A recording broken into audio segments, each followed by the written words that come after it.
Yeah, in Parkinson's disease, I think we have some benefits, because in Alzheimer's disease, the genetics of Alzheimer's disease is slightly different. I would say it's more of a GWAS hits and rare causative variants that cause some AD in rare families.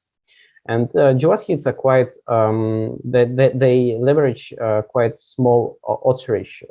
So it's difficult to target them and to treat them.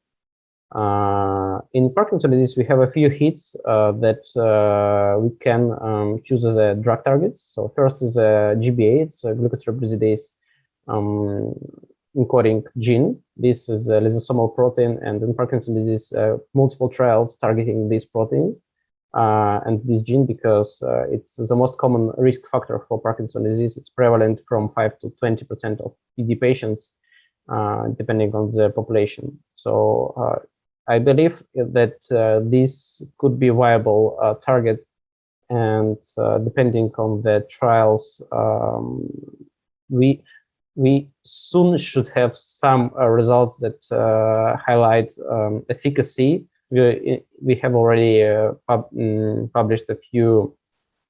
We have available few studies regarding the efficacy of GBA targeted therapy.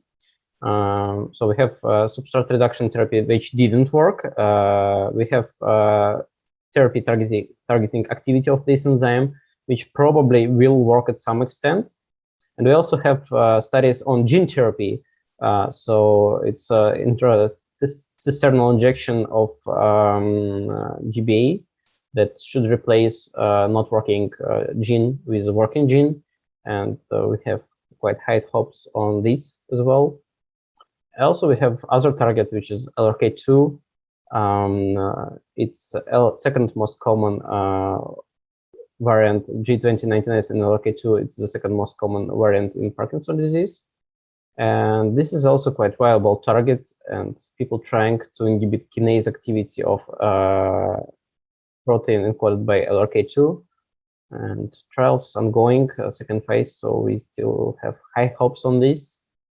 And yeah, I believe that by dissecting these subtypes of disease, carriers of some genetic variants, is more viable approach for future of clinical trials, and to select the most viable targets and be successful in your trials.